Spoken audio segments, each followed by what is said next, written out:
Good evening, Melbourne. Good evening, Brendan. Father, hello. Good, you're not in the shot. You need to scoot in a Really? little bit further. This always happens to me. There, I know. Maybe go that way a bit. Huh? Maybe go that way. Just That way? There we go. Perfect. Nice. All right. We're still adjusting.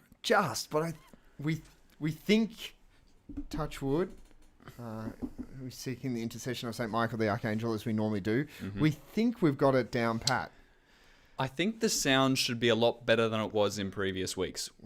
God willing. And the shots. Look, we're both in the same shot as long as you remember to keep your chair where it's supposed to be. I'm feeling a little bit fidgety, so I might just have to hold tight. So it's the end of another week here in Melbourne, in sort of lockdown central. We're going back again. Yeah, I know. It's been Here and back again.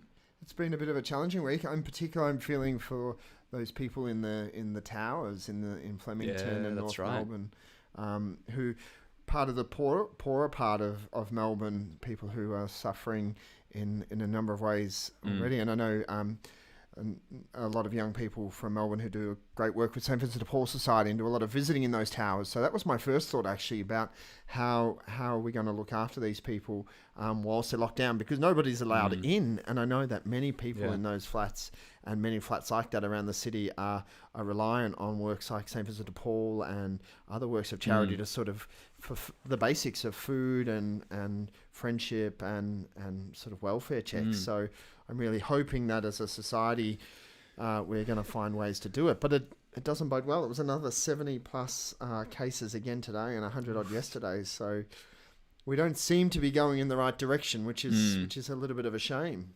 Yeah, that's right. And I mean, I say that I'm fortunate that I'm not in those 10 postcodes that have kind of been locked down as well, because they're there for at least for the next 4 weeks. 4 weeks. Yeah, it's and I think challenge. I know I've been talking to a few priests lately who are a little bit worried that it obviously doesn't bode well for the reopening of churches and masses.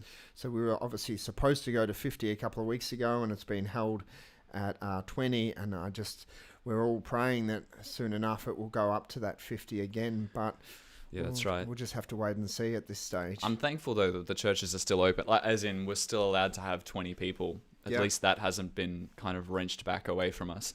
And meanwhile, in the rest of the country, pubs are opening up and clubs in Brisbane and it's a huge party just about everywhere else. Yeah. And then poor Victoria. But we'll be speaking to a good friend of mine, Tim Davis, who's a Catholic teacher in the northern coast of New South Wales, the beautiful little hamlet of Coffs Harbour. So we're going to be speaking to him tonight about his experience of COVID-19 and lockdown up there, being a father of 4 small children. So what that's been like, but also teaching from home, Zoom teaching, but also just more broadly about, I suppose, his own journey and discernment, but also he's a very passionate Catholic educator, but also a man of great passion for the church and for the mission of evangelization. So he's going to join us in a little while. Yeah, but so good. Before we do that, of course, everybody wants to know, and I'm quite disappointed that you haven't smuggled it in here, but how's the cello going? Man, that's a question that actually haunts me now. Look, it's set up right nice and next to my little office space. So it's there. I look at it and I kind of visualize in my mind playing like a beautiful Bach piece. But whenever I pick it up, I don't even have the energy to like tighten the bow to play it. So I'm just kind of plucking away. I can play more than 3 notes. Okay. So better than what I displayed a couple of weeks ago. So there's progress, and I'm learning to read the music now, actually. But not quite where you wanted to be necessarily. It's a longer process than I thought, because I've learned how to play guitar, and that was a much quicker... it felt like it was a quicker process. So the cello's it's getting me, but it's testing my virtue and my perseverance, and I think I'm punching through. I haven't stopped playing, so I think that's a win. Well, I had 2 lockdown goals. One was to be a better skipper, so I'm doing better at skipping than what I was. Can you do the old double? I'm actually getting a few doubles. Oh, really? Which not very many in succession, but I am getting a few doubles. So I'm still working on that goal. And I was a little bit disappointed because my niece and nephew came to visit on Friday, and my niece brought her skipping rope. and we were going to do some skipping practice together, but it was raining outside, so we didn't get a chance to do that.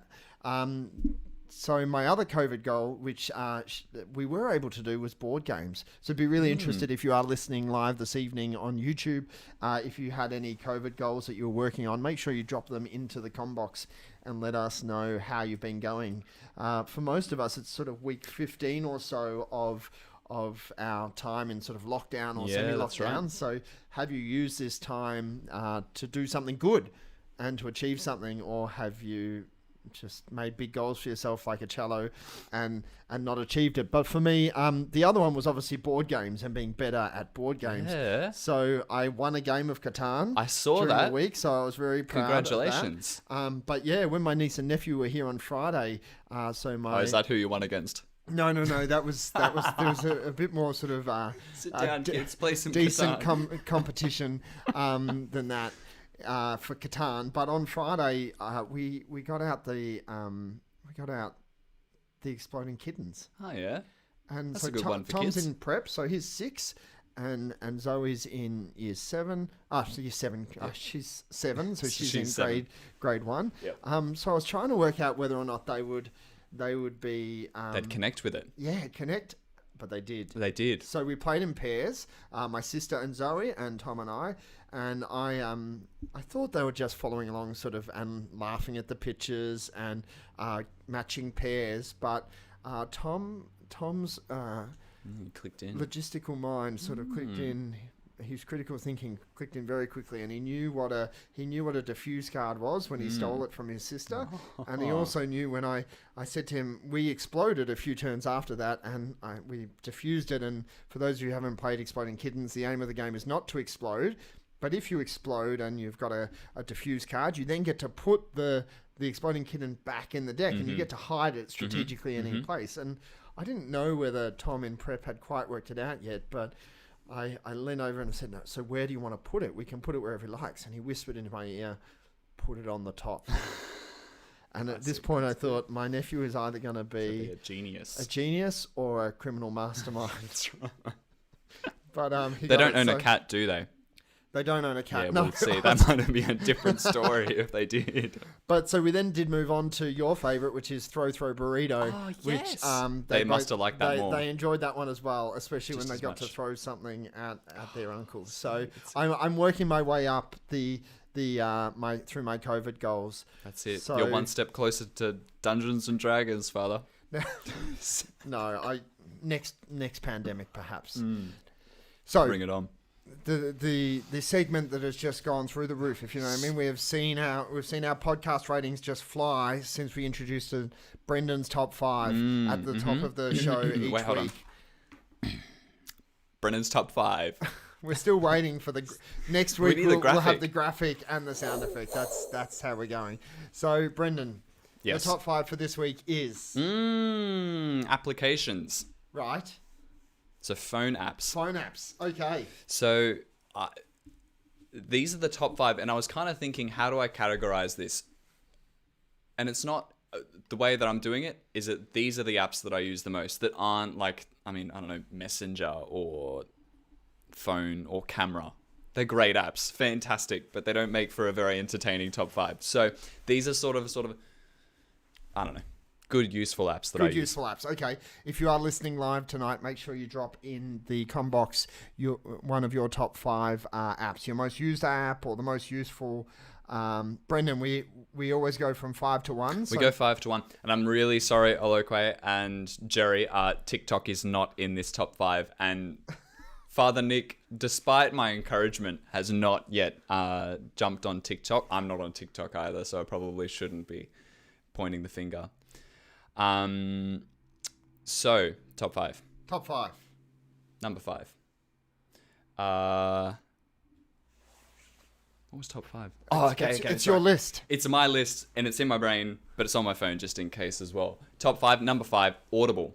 Okay. Audible. You know, you got to in this day and age, reading a book takes some time, and you don't always have a lot of time.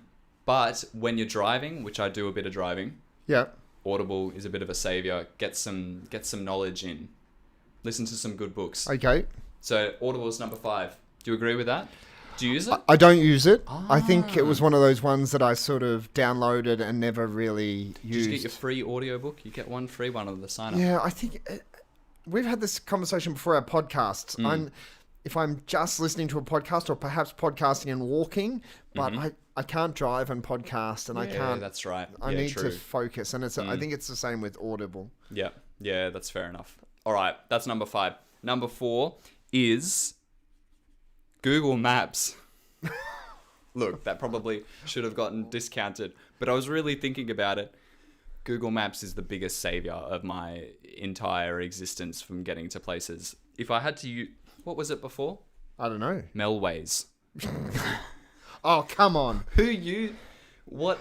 I'm really curious if anyone listening right now in the Combox has actually used Melways. Has ever actually picked up. I'm old enough, okay? When I learned how to drive, I had to learn how to drive with a Melways on my lap. Like, it was a rite of passage to be able to trace through and flip the pages and all at once. Yeah. And you had to like flip multiple pages. It wasn't just like turn the page. You had to follow,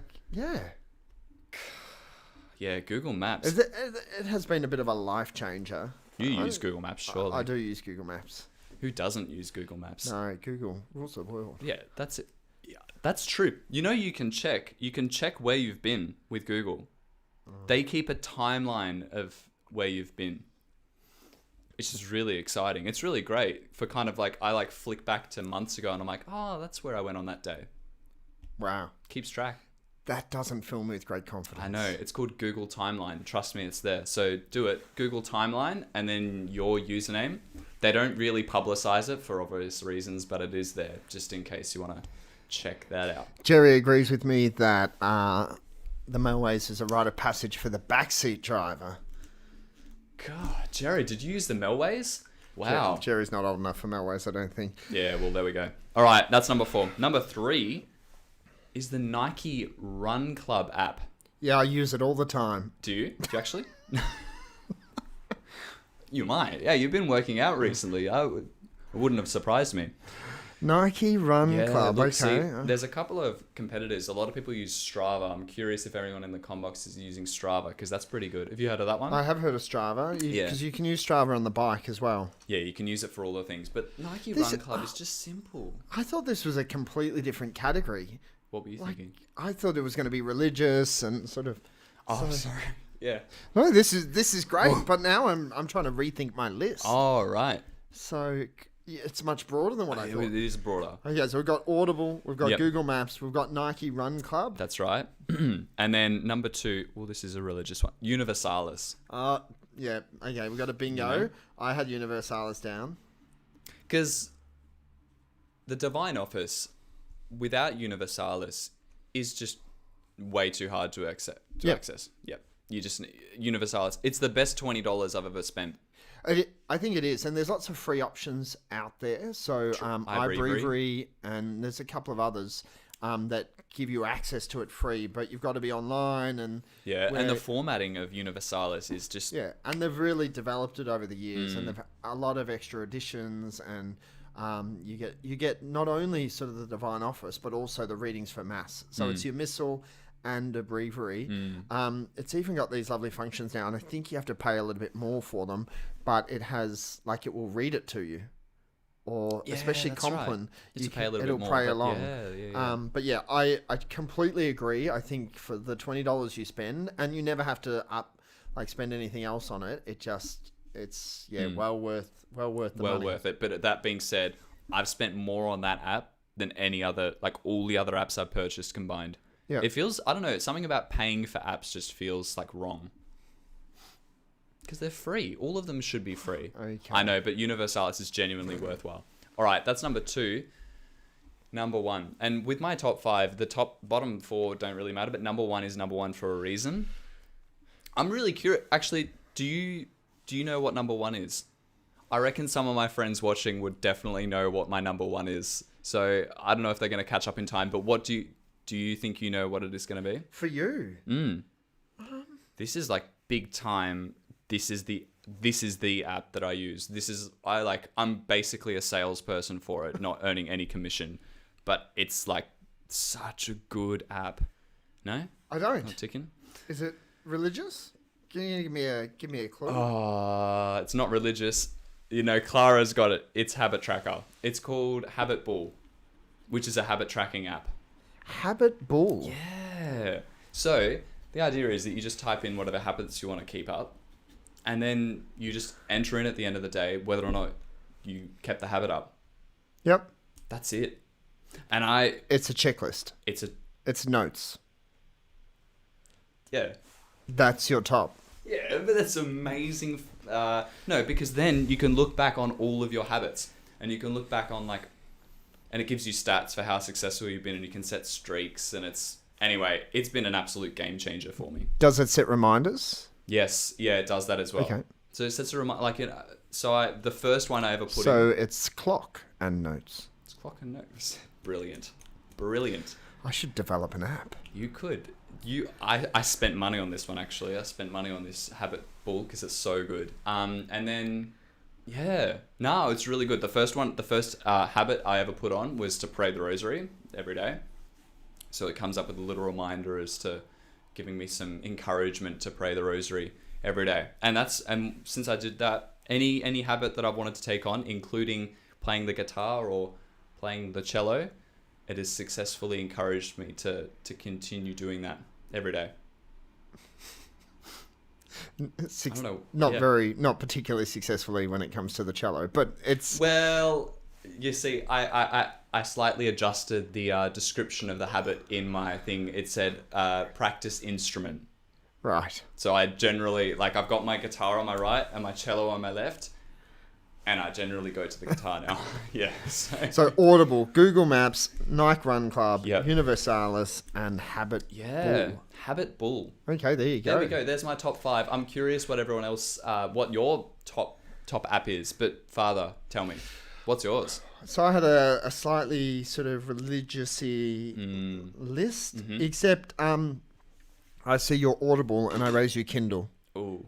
Yeah, true. Except Kindle's pretty dangerous, especially if you've added your credit card to Amazon. Uh-oh. Because before you know it, you're buying books that you're never going to read. Well, yeah, or you sort of buy with a bit like the cello with all good intentions. Yeah. So you're reading individual chapters of lots of books rather than sitting down and completing a whole book. But I think the Kindle app's great. And someone said to me that it's a very Gen X thing. Gen X. That's me, Who's I think. Is that me? No, you. No, you're Y. It's Y. Yeah, you're Y. Yeah, and Z's the little ones. The TikTokers. Do you have the Kindle app? Yeah, no, I do. Oh, you do? Okay. I do. No, yeah. I consider myself a mature Gen Y. So I do have the Kindle. I've read a couple of books. I also use Google Books, which is similar. But different. So I get a lot of use out of the Kindle app. That's good. Hello, which we've spoken about here before a few months back now, sort of when we started, I think one of our first episodes, I think we spoke about Hello because they were offering a free trial for people during lockdown. But Hello's a really great app for people who are trying to deepen their prayer life and get better at mental prayer or meditation. So, and it uses a whole heap of scripture passages, daily readings, the Rosary, Stations of the Cross, and there's a series of homilies. But it's really a program that leads you through guided meditation. So if you ever stumble across me in the church with my headphones in, I'm not sort of listening to the iTunes Top 100 playlist or anything like that. Can you do the voice? Do you have the guy's voice or the girl's voice? I tried both, and I think I settled on the guy. Yeah. Can you imitate it? I don't. Please close your eyes. Close your eyes and take a moment. In the name of the Father and of the Son and of the Holy Spirit. That's really good. Yeah. I could be the Australian. I should offer them an Australian accent. G'day, mate. In the name of the Father, and of the Son, and the Holy Spirit. Close your eyes. Let's get this mental prayer started. So the other app that we've spoken about before is Covenant Eyes, which is obviously a great accountability app. But there's another one out there, and there's a few in this sort of realm. But this one was introduced to me a few years back by a friend of mine called Brain Buddy. And it uses a whole series of positive psychological exercises to help guys who might be struggling in the area of pornography or internet addiction. So it tackles this whole area, not just in the blocking of websites, but also in the retraining of the brain. Good. And we know, and we're going to be talking about this more in the podcast next week, but we know really how much now the use of pornography, in particular on the male brain, affects the neural pathways and changes the very makeup of his brain. And this app goes through a series of daily exercises that helps retrain the brain and helps a guy get off a pornography addiction or an internet addiction by using various various positive psychological interventions. So really helpful app for guys who are struggling in that area. And I know a number of guys who it's been very, very effective for. Excellent. I had Universalis as well as my top one, as I think, just a really great one for young people who are looking to again deepen their prayer life. It's a really great way of doing that. So. Also, it actually lets you know when there's a solemnity as well. Yes. Just so you know when you can celebrate, you know? Oh, okay. Especially if it's on a Friday as well. You know? It also gives you sort of obscure sort of saints if you're looking for a really loose reason. Offrail of Dijon. And you're like, oh, and you can find out about the saints as well. You hit the about today and you're going to increase your knowledge. It didn't have Saint Jose Maria though. No, I thought that was very strange. Excuse me. Last week we celebrated, two great feasts in the last week. So the feast of Saint Jose Maria Escriva, and also yesterday was the feast of Blessed Pier Giorgio Frassati, the great patron for young people, a great example for many of us. So a good day. So where did you get to Mass this weekend? Got to St. Mary's. Wonderful. Very thankful for that 2:30 Mass. If you got to a Mass this weekend, would love to hear, and you're listening live, would love to hear something you heard in the homily where you went to Mass. Of course, we had the sort of continuation of Matthew's Gospel from the last couple of weeks, and we have this passage where Jesus is reminding us that one of those number of occasions where he elevates children as an example of discipleship. And he says, I bless you, Father, Lord of heaven and earth, for hiding these things from the learned and the clever and revealing them to mere children. And then he says, yes, Father, that's what it pleased you to do. He then comes and says, and this is again a continuation from last Sunday where we spoke about taking up the cross and entering into the battle. He says, come to me, all you who labor and overburden, I will give you rest. Shoulder my yoke and learn from me, for I am gentle and humble in heart, and you will find rest for your souls. Yes, my yoke is easy and my burden light. A really great passage, especially for us at the moment, because we're all sort of carrying particular sort of hardships and struggles as a society. We've got burdens, we've got things that are weighing us down on a communal level, but then that's all affecting each one of us in particular ways. And we were talking at the top of the show about people who are on lockdown again, but each one of us, if you know what I mean, there's still restrictions on our freedom and restrictions on our ability to socialize and catch up with other people. And this does affect sort of each one of us in very particular ways. So I'm particularly sort of aware of any young people out there who might be at the moment sort of struggling sort of with mental health or just a bit of isolation. I know there's lots of people who are struggling with prayer, the inability to pray as regularly before the Blessed Sacrament or attend Mass as regularly as they would have has really sort of affected people's prayer life in ways that they didn't know. And what's the Lord saying us today? He's saying, bring your burdens to me. Place them before me. And I spoke in my homily here this weekend about the fact that sometimes our temptation is to do the complete opposite. As soon as we start to struggle, as soon as we start to sin, as soon as we start to fall, we walk away. We think our sin takes us away, and we think, okay, I give up. And Jesus tells us in the gospel today to do the complete opposite. When we're struggling, come to him and place them before him and leave them with him. And then we can walk away. But we walk away having left the things with him. Placing them before him. But it then continues because he says, shoulder my yoke and learn from me. My yoke is easy, my burden light. So, and this is the challenging part of our Christian faith and our sharing in suffering of Christ, is that although we leave our burdens with him, he may give us something back to take away. But we trust that he's never going to give us more than what we can shoulder. He's never going to give us more than what we can handle.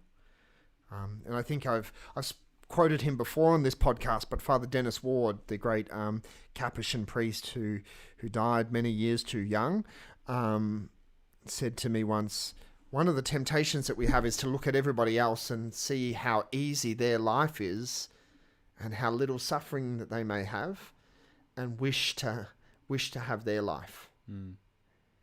But he said, be careful. He said, because you don't know what's going on behind the scenes.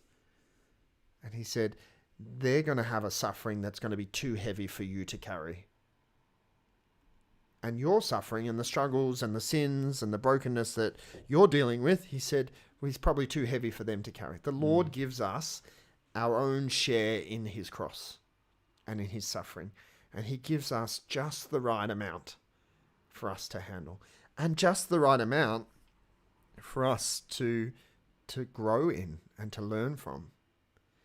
And this is one of the challenges sometimes, especially if we find ourselves weighed down by habitual sin, is why am I continuing to sin in this same area? Why do I keep doing this? And sometimes the Lord allows it because there's lessons in it. And we can grow if we choose to shoulder that burden and to carry it courageously along behind him. So he says, my yoke is easy and my burden light. It might not feel like it, but he's told us that it is. That if we accompany him and we share in his suffering, rather than trying to carry it on our own and trying to walk away because of suffering, if we actually come closer to him because of our suffering, we'll share it with him and he'll give us back just enough that we can grow in holiness through it. I heard in the homily today, it was Father Aurelius at St. Mary's, and he pointed something out that I feel like I should have already connected the dots, but he just did it and it really clicked. Because a yoke is a beam of wood. Yeah. And when Christ says, take my yoke, it's the cross. Like Jesus carried his cross with this great beam across his back. It's very much like a yoke. And it got me thinking about that, because when he asks us to take upon his yoke, he's already accomplished. Like he has taken it to the cross, and he has died on that cross. He's overcome. So whatever he gives us back, we can overcome because Christ has already overcome it. And it truly is, whatever we feel like we can't handle, Christ will take on upon himself. And he truly has given us just as much as we're capable of handling with his help. It's beautiful. But this takes us back to the gospel, the beginning of the book of the gospel from today. It requires us to be like children. And what are children? Children are completely reliant on their parents. And I was blessed today to have a wonderful Catholic family in my congregation that has 8 children, and I think 6 of them were with them today, and a number of them very small. And I said to the others in the congregation, I said, these small children can't do anything. They can't buy their own food. They can't drive cars. They can't clothe themselves. They are completely reliant on their parents. And this is what Jesus is telling us. Like, if we want to be able to share in his cross, share in his suffering, if we want to be able to follow in his footsteps, we have to be like children. We have to be willing to be completely reliant, which requires of us a willingness to die to ourselves and to put ourselves in the second place to God our Creator, to God our Father. And that's not comfortable. And then we sort of see the suffering that might be in front of us, and we don't want to relinquish. But he says, this is how it is. Come, place your suffering before him, relinquish like a child before the Lord, and follow after him. And his burden will be light for us. So this is the challenge. But we've all got lots of things that we can be placing before the Lord at the moment. So we should take courage that that's what he's asking of each one of us. It's time. He's been sitting patiently in the waiting room, but we're really glad to have with us this evening, live from the balmy sort of central coast of New South Wales, or the north coast of New South Wales, a very good friend of mine who has been waiting patiently. And just give me 1 second as we cut across to... There he is. He's Tim Davis. How you going, mate? I'm well, thanks, Father. How are you? Good to see you. So Tim and I have known each other for a very long time. Brendan and Tim are meeting for the first time this evening. I was talking to Tim before we started, and I said that we'd worked through all the Catholic famous people here in Australia, and we had no one left. So I just started walking my way down the Catholics in my phone book, and Tim Davis was the next one. So you're very welcome. No, it's a pleasure to be here. I feel very special. Thank you very much. It's great disappointed to hear that you're not a famous Catholic. Yeah, no. Well, I think I was relaying a story to you that I've always said to my wife, I just want to be a Catholic nerd, and she reassures me that yes, most definitely I am a Catholic nerd. So, well, you're on a podcast, so yeah, that makes you a Catholic nerd, if nothing does. Yeah, true. No, it's good. We've just been talking about Brendan's top 5, which was top 5 apps he uses on his phone. Is there an app that you use more than anything else? I'm listening to that going, I am so out of my depth. That's just gold. I take pride in the fact that I use virtually no apps.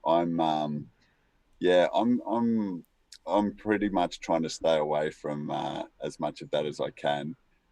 Just the basics, the music, buying a few things here and there. But I'm not really on anything. I just I'm pretty cheap, so I use Laudate just for the readings. Oh, good on. Look, yeah, I'm sorry, guys. I've got to get on Universalis, though. You've sold it to me. Best $20 you spent, Brendan. I think I'm there. Yeah, there we go. Laudate is the other one. So you've got iBreviary, Laudate, and Universalis. So we're going to come back to you sort of going off-grid in a little bit. But maybe, do you want to share with those who are listening tonight a little bit of the beginning of your story? Because you've had this sort of circuitous route to now being a sort of a surfing bum in Coffs Harbour who also teaches in a Catholic school on the side. So you started in South Australia as an almost famous AFL footballer. So what happened?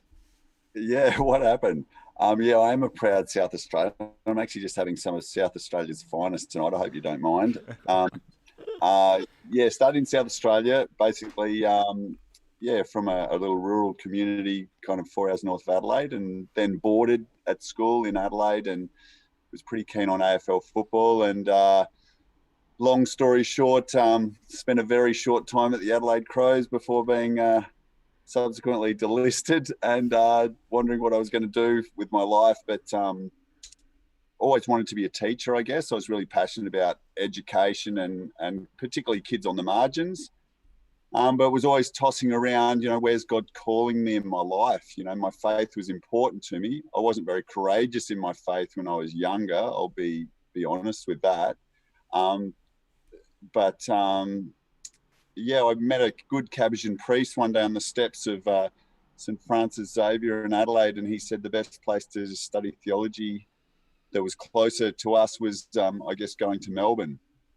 So I had some good links with the Marist communities in Melbourne who were very generous taking me in. And I ended up doing some theology and discerning and I felt called to the priesthood. And so I was very fortunate that the seminary let me do some study there for 12 months. And I had a great first year, learned a lot about prayer and discerning, and came to the end of that time and felt that probably I wasn't called to priesthood, but that God had other plans. So was it because you won best and fairest in the premiership for the Fitzroy Reds that year as well, and you thought for a moment that maybe there was going to be a football career coming back? Yeah, I actually had to get special dispensation from the seminary to play in that grand final because Saturdays were not a day off for us. But the rector, I think, Father Girolami, or the formator, first year formator, was very kind to me. An old Fitzroy fan himself, so I think you lucked in that year. Yeah, and it was a bit of an outlet. Let me sort of get out and like lay a few tackles. I was going to say, I think if you beat up guys on the football field, you weren't beating up guys in the seminary. Yeah, no, we obviously met people like you through the seminary and many other good friends. But then worked on World Youth Day. So I was seconded from a teaching role in Melbourne and helping to prepare for the days in the diocese at Melbourne's end. And as good fortune would have it, or grace from God, really, I ended up in Rome at a meeting, and sitting across the other side of the room was my now wife, who we became good friends, and Fran and I have been married 10 years next year. Oh, good on, congrats. I'm glad you got the years right. Yeah, I'd never get that wrong. Wait, so you went to seminary with Father Nick? We were there for 1 year together. Just 1 year. I was a year behind. What year was Father Nick in? What was that? Sorry. What year were you in? The year above him. Oh, the year above. Yeah. Oh, right. Yeah. I taught him everything he knows. That's right. And then he left. He got out. Now he's married with kids. Tim, I suppose on that, so you came in, you did some study in the seminary. It became apparent to you that it wasn't the right place for you. Do you regret doing it? No, it was awesome. I think the big thing about that experience was all our experiences in life, I think, set us up and give us the skills we need for later on in life. And I guess the things I learned about developing a prayer life, just even the friendships, even just discerning that path and feeling certain that I was called to married life after that, knowing that I'd put that to bed, because it was kind of interesting. I look back on my discerning, and I kind of, I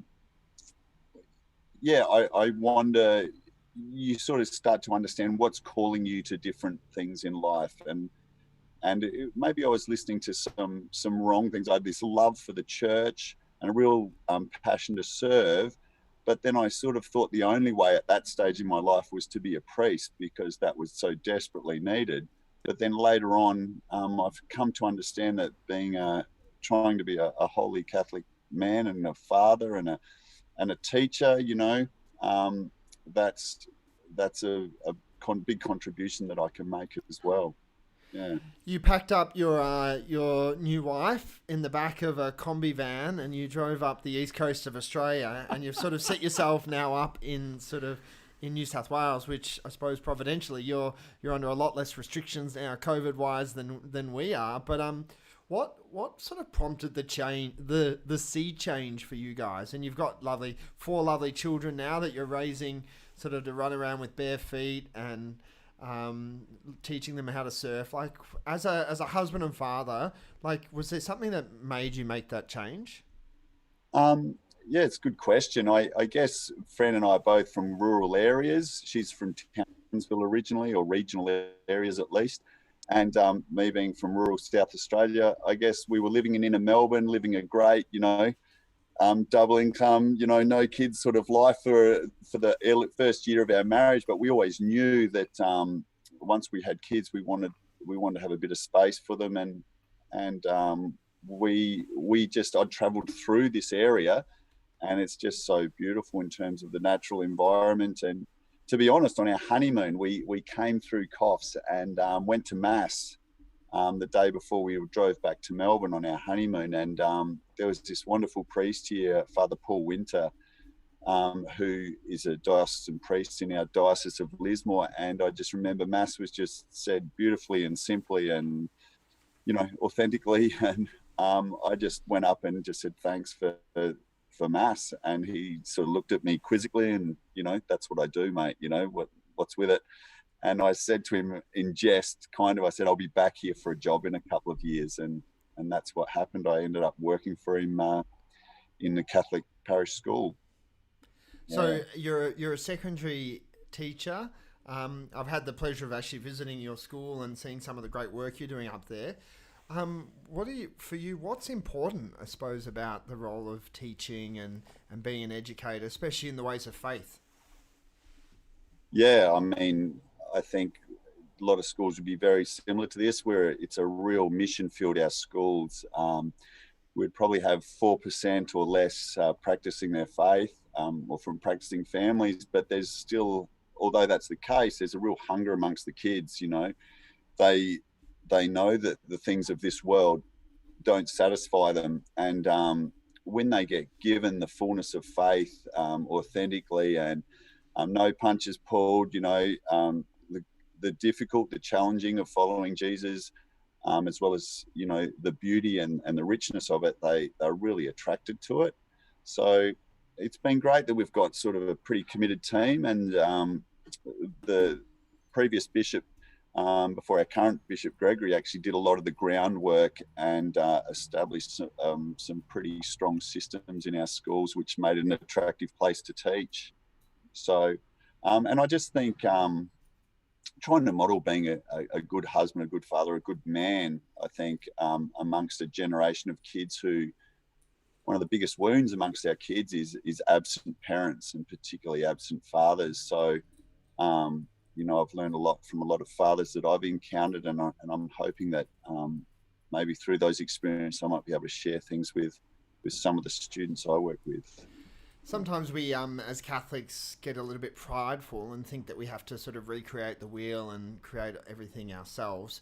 Brendan, you might not know this, is a convert, and I know that before working in a Catholic school up there, you worked in a Pentecostal school.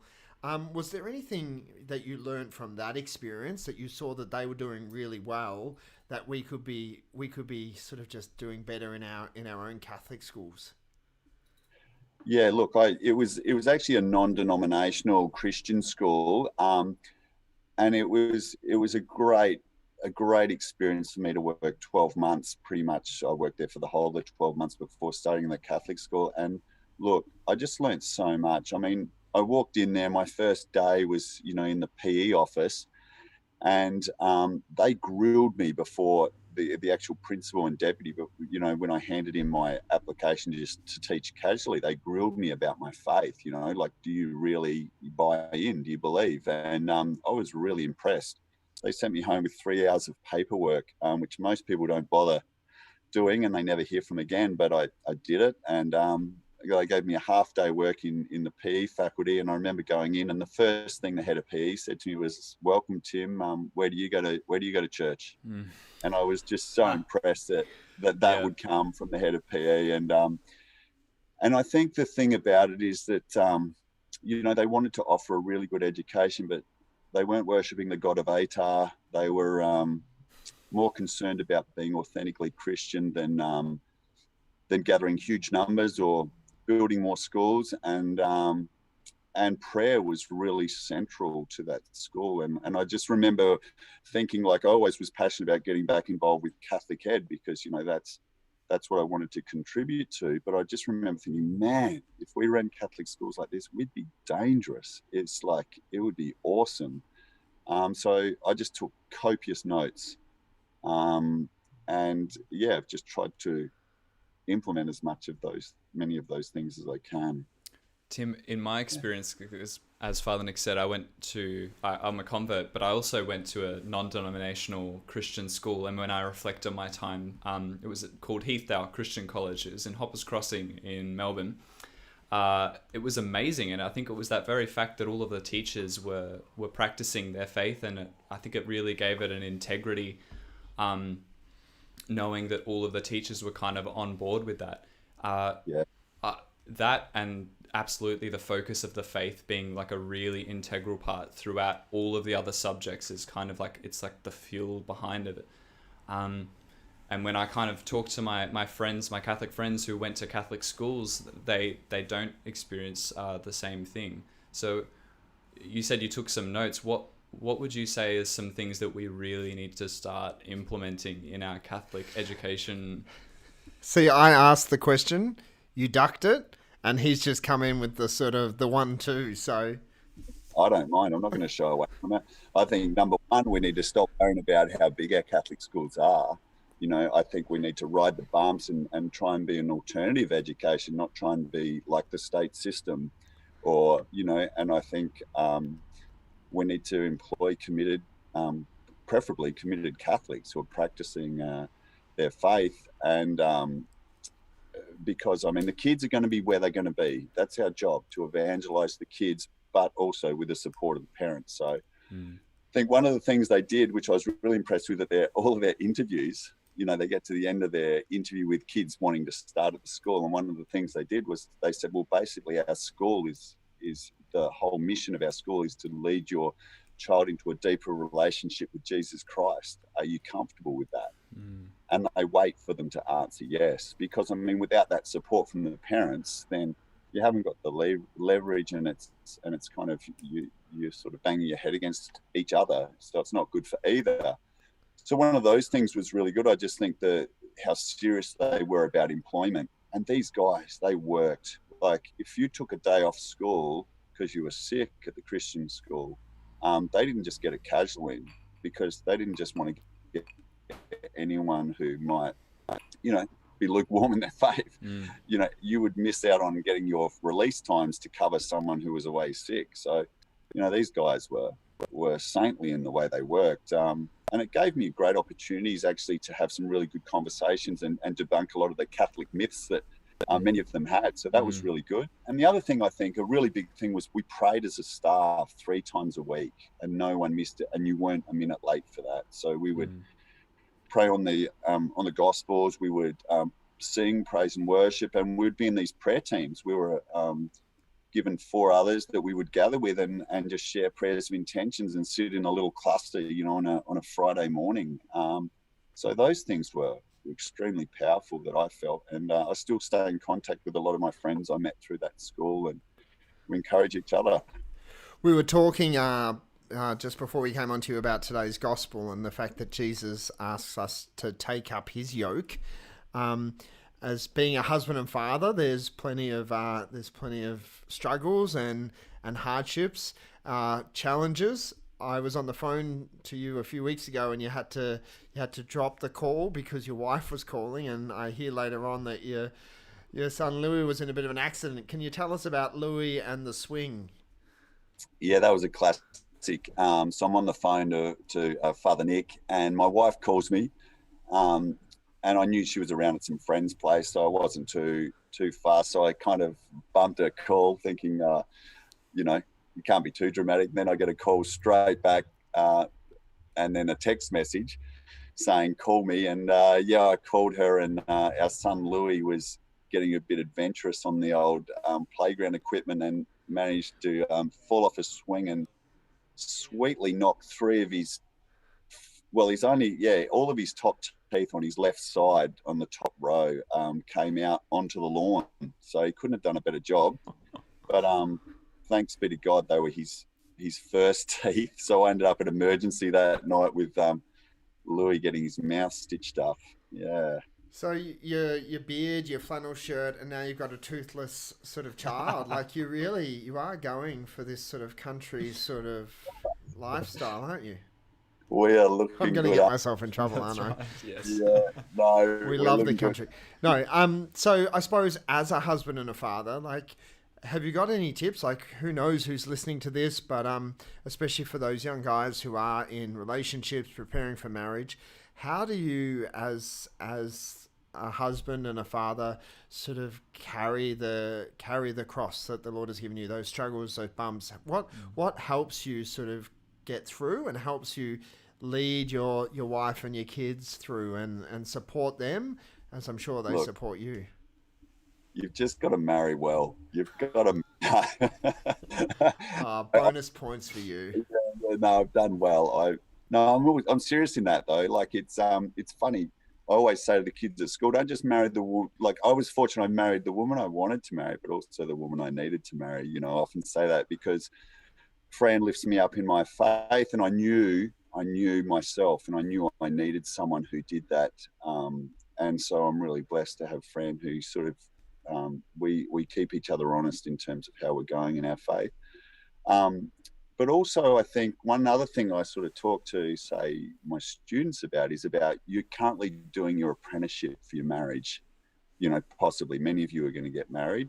You're doing your apprenticeship for your future life. So I guess, you know, you don't just flick a switch once you get married and you go, okay, now I'm going to be this this husband. You know, you were talking before about some of the apps and things, you know, with people struggling with lots of different things in life. And I think getting your house in order as soon as you can, and getting the help you need to prepare yourself for being a committed married man, or you know, for a religious life or priestly life. I think that's really important to develop your prayer life now, to to develop those skills and those virtues, I think. I know that you're very active in your local parish, both you and Fran. As a father of small children, looking 10, 15, 20 years down the track, like what's your hope for the church? What's the hope for the church that your children are going to grow up in and inhabit in 20, 30 years' time? Yeah, it's a good question. I mean, Fran and I are umming and ahhing about that as parents of relatively young children. Our eldest is 8 tomorrow. Our youngest is 2. We've got 4, as you said. Because we always think, wow, should we be bringing them into an environment? We wish there were obviously more practicing young Catholic families around, but our reality is there isn't. And kind of the pull is, you know, we hear of great things going in these little clusters. I know down in Melbourne, they're out in the east, you've got, you know, Arkaway Hills and communities like that, or in Western Sydney or Albury or Wagga Wagga and places like this. And the pull is often, we want to go there. We want to be a part of that with another committed group of families. But I think we're trying to create that here. You know, we're trying to do the Lord's work here. You know, this is the place we feel we're called to be at the moment. And it is a struggle with young kids. You know, my 7-year-old saying, hey, Dad, you know, why aren't many of my classmates going to Mass or anything? So, you know, that's, I guess, as parents, we just want to give our kids as many positive experiences of their faith. We want to be a good witness to them. So, yeah, one thing I hope is I hope that we just keep providing opportunities for young people to really come together and encourage one another, because it is so countercultural, and it's going to be increasingly so for the foreseeable future, I think, in Australia. So, yeah. You've been a pen pal with someone recently. Did you ever get a response? Did. I got one the other day. This is classic. Did you really? Yeah, it's really funny. Did you write to the Pope? No. I've actually, Cardinal Pell, Cardinal George Pell has been, he was a great role model for me growing up. I always was inspired by his strength and courage to speak truth. And, you know, when he was getting shouted down, you know, through his whole career, I guess I was pretty inspired. And then when he went through all those challenges that he's been through, that have been well documented, I was so flabbergasted that I just wrote to him in support and kept telling him I was praying for him, and our family were praying for him, and we have been, and never expected to hear back while he was in prison. But yeah, we got a beautiful little note the other day. It was just a generic one that I'm sure his secretary has sent out, but yeah, it was just really nice to receive that letter. So wow, there you go. And all those days without coffee, I know that you'd given up coffee for a period of time there. So that was a great sacrifice that even I wasn't willing to do to see justice done in that circumstance. So we're almost out of time, but we've been asking all our guests over the last few weeks about the fact that obviously lockdown and quarantine and COVID-19 has has changed our lives for a period of time, and now we're coming out. Is there anything that you learnt about yourself that you're going to carry on into life post COVID-19? Yeah, I just think that, you're so rich when you've got time, and I think time with young kids, time with your family, I think so often we can just fill our lives so easy. And it's a bit of a cliche, everyone will be saying it, but, we really felt that. The time we have together was beautiful. We weren't in a situation where we were running a small business that was really under the pump, so that would have been very different. But for us, we just want to kind of maintain that we're not about becoming millionaires or anything like that. We just want to spend time with our family and nourish our faith. Yeah. And learn how to grow a beard. Yeah, look, it's very sketchy. Don't look too close. Is it going to stay post-COVID? That's the question. Well, my mother-in-law hates it, so that's a good enough reason to keep it for a little while. Just to, see, you were doing so well. You said nice things about Fran. You spoke about spending time with the kids, and now you've just slagged off your mother-in-law. So it's just beautiful. I just like to stir her up. I like to. She won't even kiss me. Thanks for joining us tonight, Tim. It's been great to chat, and hopefully inspiring for some future Catholic educators and husbands and fathers and parents this evening. So we're gonna throw you out back to the waiting room. Make sure you finish that Cooper's, have another one. I will. And say hi to the family. Thanks very much for joining us. Thanks for all you're doing. Bye. Cheers. Thanks, God Tim. bless. There you go, Brendan. Some inspiration from a good man. He's a very good man. There are good men in New South Wales. Well, he's from South Australia via Victoria. Well, that explains it then. He's Via Victoria, that's the key as well. Speaking about good men, we're really pleased next week to have Paul Ninnis join us. Yes. And if you don't know Paul Ninnis, he's the founder of Real Talk, which is a Brisbane-based group that speaks to school students primarily, but also youth groups and parishes about chastity and a whole variety of other issues that face young people. But more recently, during the COVID lockdown, he has founded a group called Porn Free, which you may have seen through your various social media over the last couple of weeks. A real wonderful movement that's addressing the fact that, especially whilst people have been locked down and spending a lot more time isolated and at home with their computers and the internet, that the issue of pornography has been on the rise. So he, with a group of other people, have started this great movement that's getting a lot of momentum over the last couple of weeks. So we're really glad that he's able to join us next Sunday night to talk about that and the broader issue of chastity and the challenges that face young people in that area. So we're really glad to have him here with us next week. As usual, if you haven't already, head over to facebook.com/Melbourne Praise and like the page as a way of helping spread the word. If you're listening live this evening, you can find the podcast at melbournepraise.podbean.com or on Google Podcasts or Apple Podcasts. Wednesday night's podcast, which wasn't on this week because it was exam and study week for the seminarians, but JC and I will be back next Wednesday night with the next edition of Discernment Straight Up, our ongoing conversation about discernment of vocation, and in particular vocation to the diocesan priesthood. So that's on Wednesday nights at melbournepraise.com. Thanks, Brendan. Father. It's been great. Very good. We'll do it again next week. Oh, we should. We should. Thanks, everyone, for listening. God bless. Have a good week. God bless. Thanks, Father.